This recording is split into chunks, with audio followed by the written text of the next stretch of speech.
America के राष्ट्रपति Trump से मिले झटके के बाद यूक्रेन की मदद के लिए ब्रिटेन अब सामने आया है। ब्रिटेन के पीएम ने यूक्रेन को 284 करोड़ डॉलर की मदद का ऐलान किया है। यह आर्थिक मदद जेलेंस्की को रक्षा क्षेत्र के लिए ब्रिटेन ने दी, जिसकी मदद से यूक्रेन हथियारों की क्षमता बढ़ा सकेगा।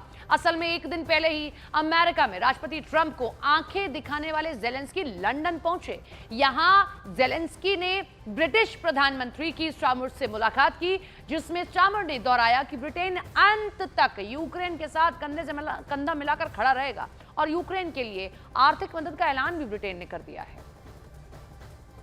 हम आपको दो तस्वीरें दिखा रहे हैं। पहली तस्वीर देखिए, जब ट्रंप से बातचीत करने पहुंचे थे, 45 मिनट की बातचीत होनी थी जेलेंस्की की, लेकिन आखिरी के 10 मिनट ऐसी बातचीत हुई कि दुनिया देखकर सन रह गई कि कैसे दो देशों के सबसे बड़े नेता किस तरीके से आपस में बहस कर रहे हैं। दूसरी तस्वीर आप देखिए, जैसे ही वहां पर बहस हुई उसके बाद जेलेंस्की कहां पहुंचे, वो पहुंच चुके हैं यूके और ब्रिटेन पहुंचे हैं, माफ कीजिएगा, और वहां पर किस तरीके से वहां पर जो उनके लीडर हैं उनसे मुलाकात की। और यही देखकर ब्रिटेन ने ऐलान कर दिया है कि आखिरी दम तक हम आपके साथ ही खड़े हुए हैं और सैन्य मदद तक का, आर्थिक मदद तक का ऐलान कर दिया है।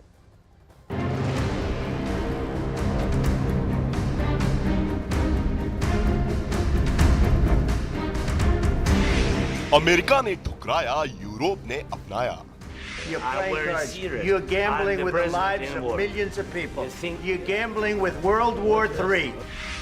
जेलेंस्की को मिला यूरोप का पूरा साथ। And I want to thank you, people of the United Kingdom, such big support from the very beginning of this war. Thank you, your team. Donald Trump के खिलाफ बनेगा मोर्चा। You have full backing across the United Kingdom. White house से Donald Trump से Zelensky की बगावत के बाद Ukraine के राष्ट्रपति के सामने चुनौतियों का पहाड़ है। If you will speak very loudly about the war, you He's can. not speaking loudly. He's not speaking loudly. Your country is in big trouble. Can I Wait a answer? minute. No. Can You've I done a lot answer? of talking. Your country is in big trouble. रूस Ukraine युद्ध के बीच America ने बड़ा फैसला लेते हुए Ukraine को दी जाने वाली सैन्य और आर्थिक सहायता बंद करने की घोषणा कर दी। व्हाइट हाउस में हुए बवाल के बाद अमेरिका ने ऐलान कर दिया कि अब यूक्रेन को मदद नहीं दी जाएगी। अमेरिका के इस फैसले के बाद जेलेंस्की विकल्प की तलाश में थे। वो ऐसी उधेड़-बुन में थे, लेकिन उनकी टेंशन दूर हो गई। यूरोप के ज्यादातर नेताओं ने यूक्रेन मसले पर जेलेंस्की के पक्ष का समर्थन किया। यूरोप के राष्ट्रीय अध्यक्षों ने यूक्रेन को मदद देने के लिए सुर में सुर मिलाना शुरू कर दिया।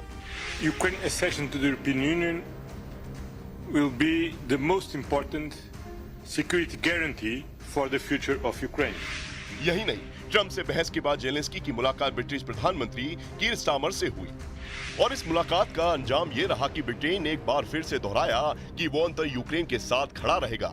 यानी ट्रंप के साथ बहस के बाद भी कीर स्टारमर ने खुलकर यूक्रेन का समर्थन किया था। यही नहीं, ब्रिटेन की तरफ से यूक्रेन को अपने हथियारों को बढ़ाने के लिए 284 करोड़ डॉलर की मदद का ऐलान भी कर दिया। और सिर्फ ब्रिटेन ही नहीं, पूरे यूरोप के लगभग सभी देशों ने अमेरिका की नाराजगी झेलते हुए यूक्रेन का साथ देने और उसकी मदद करने का फैसला लिया है। अब यूक्रेन को मदद देने के पीछे यूरोपीय देशों का मकसद भी जानना जरूरी है। सबसे पहले यूरोपीय देशों का मकसद रूस से यूक्रेन की रक्षा करना और उसे स्थिरता देना है। इसके साथ ही यूरोपीय सुरक्षा को मजबूत बनाने के लिए यूक्रेन को सैन्य और आर्थिक सहायता दी जा रही है ताकि वो अपनी रक्षा करने में सक्षम हो सके। इसके साथ ही यूक्रेन को मदद करने के पीछे रूस के बढ़ते प्रभाव को रोकना भी मकसद हो सकता है। यानी अमेरिका के ठुकराने के बाद भी यूक्रेन को समर्थन मिलता रहेगा। ट्रंप से बहस के बाद यूक्रेन के साथ Germany, France, Spain, Canada, Netherlands, Sweden, पुर्तगाल, Lithuania, Latvia, Norway, Ireland, Finland, Denmark, Austria, Moldova, Romania, Slovakia, Hungary, Poland डटकर खड़े हैं। लेकिन सवाल ये है कि अमेरिका के पीछे हटने के बाद क्या यूरोप के ये देश रूस को रोक पाएंगे? क्या जेलेंस्की के पास कोई रास्ता बचा है?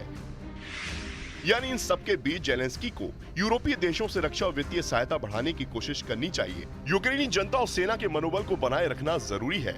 अगर युद्ध में रणनीतिक बढ़त नहीं मिलती तो रूस के साथ बातचीत का एक नया रास्ता तलाशना होगा। उधर यूरोप के देश यूक्रेन की मदद करने के लिए प्रतिबद्ध हैं, लेकिन अकेले यूरोप के इन देशों पर निर्भर रहना जेलेंस्की के लिए जोखिम भरा हो सकता है। हालांकि यूरोप के इस स्टैंड से अमेरिका पर भी दबाव बनेगा और जैसी भौगोलिक स्थिति है, नेटो के सबसे मजबूत साथी अमेरिका को भी आज नहीं तो कल यूक्रेन के साथ खड़ा होना पड़ेगा। हालांकि ट्रंप का अंदाजा लगाना मुश्किल है। आज यूरोपियन देशों के नेता एक साथ बैठकर आगे की रणनीति तय करने वाले हैं और ब्रिटिश प्रधानमंत्री केर स्टारमर के न्योते पर होने जा रही इस बैठक का मेन एजेंडा यूक्रेन होगा। और मुद्दे क्या होंगे जिन पर बातचीत होगी, हम आपको सिलसिलेवार तरीके से कुछ ग्राफिक्स को दिखाते हुए जरा बताते हैं। तो देखिए, पहला मुद्दा जो होगा वो यही कि कैसे जेलेंस्की और ट्रंप के बीच रिश्ते सामान्य कर दिए जाएं, क्योंकि यूरोप हमेशा चाहेगा कि यूक्रेन मसले पर अमेरिका साथ जरूर रहे। दूसरा, बिना अमेरिकी समर्थन के यूक्रेन को सुरक्षा सहयोग देने का मुद्दा। तीसरा मुद्दा यह कि यूरोप की अमेरिका पर निर्भरता कैसे कम की जाए। चौथा बड़ा मुद्दा कि अमेरिका के बिना यूक्रेन की रक्षा की चुनौती से आखिर निपटा कैसे जाए, क्योंकि अमेरिका ने साफ मना कर दिया है। और दूसरी तरफ पांचवा सबसे बड़ा मुद्दा है कि रूस को लेकर यूरोपियन देशों का आगे का रुख आखिर क्या होगा। अब इन सबके बीच में एलन मस्क की भी एंट्री हुई है। अमेरिका में नेटो पर नई चर्चा शुरू हो गई। एलन मस्क ने अमेरिका के नेटो और यूएन से बाहर आने का समर्थन कर दिया है। ये शुरू होता है सोशल मीडिया प्लेटफॉर्म एक्स से, जहां एक यूजर ने लिखा कि अब वक्त आ गया है कि नेटो और यूएन से बाहर निकला जाए। अब एलन मस्क ने इसका समर्थन कर दिया। ये देखिए, आई अग्री, ये लिखते हुए समर्थन कर रहे हैं एलन मस्क। यहाँ यही मौका है, सही मौका है कि इन सभी से अब दूर हुआ जाए। एक दिन पहले ट्रंप और जेलेंस्की में यूक्रेन जंग को लेकर तीखी बहस हुई। ट्रंप ने जेलेंस्की को मदद देने से इनकार कर दिया।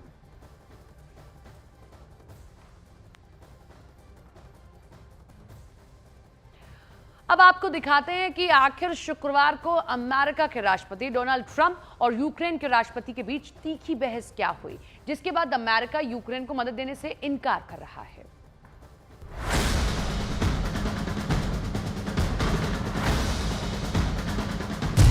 ट्रंप और जेलेंस्की के बीच बहस के side effect. Obama gave sheets and Trump gave javelins. Trump से जुबानी जंग का अंजाम भुगतेगा Ukraine. Don't tell us what we're going to feel. रूस से जंग होगी अब जेलेंस्की के लिए मुश्किल।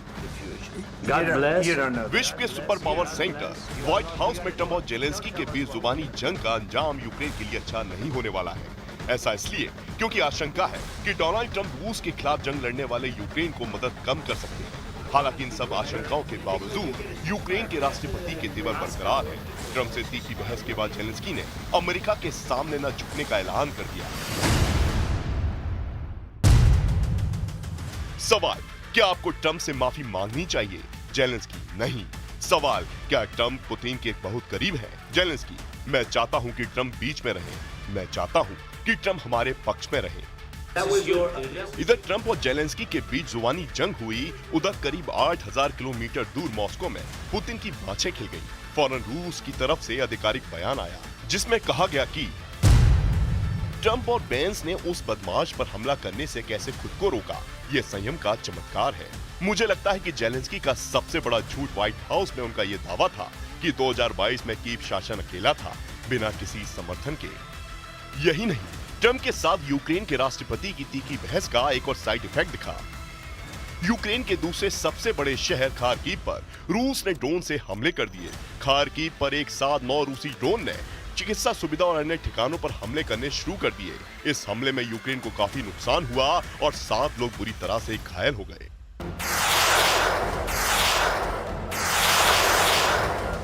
रूस और यूक्रेन के बीच शुरू ये जंग बीते 3 साल से हो रही है और युद्ध के मोर्चे पर यूक्रेन पूरी दिलेरी से ही रूस के सामने डटा है और यूक्रेन की इस दिलेरी के पीछे अमेरिका समेत नेटो देश है।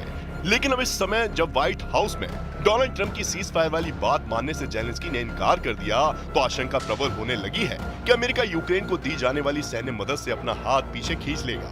2022 से अब तक अमेरिका ने यूक्रेन को $95 बिलियन की मदद दी है, लेकिन अब ऐसा नहीं होगा क्योंकि खबर है कि अमेरिका की तरफ से यूक्रेन को सैन्य सहायता जारी रहेगी, लेकिन अब पहले जैसी बहुत ज्यादा सहायता नहीं मिलेगी। इसका मतलब है कि अमेरिका यूक्रेन का साथ नहीं छोड़ेगा, लेकिन वो अपनी सहायता को सीमित कर सकता है।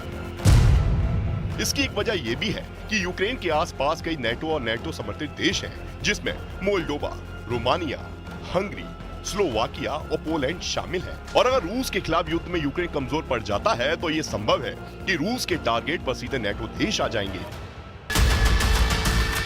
यानी ऐसी स्थिति में एक बड़ा खतरा सामने आ जाएगा क्योंकि रूस की जद में सीधे सीधे नेटो देश आ जाएंगे और तीसरे विश्व युद्ध की आशंका बहुत बढ़ जाएगी। इसलिए ये बहुत जरूरी है कि यूक्रेन को मजबूत बनाने के लिए हर संभव मदद दी जाए ताकि वह रूस के हमलों का सामना कर सके।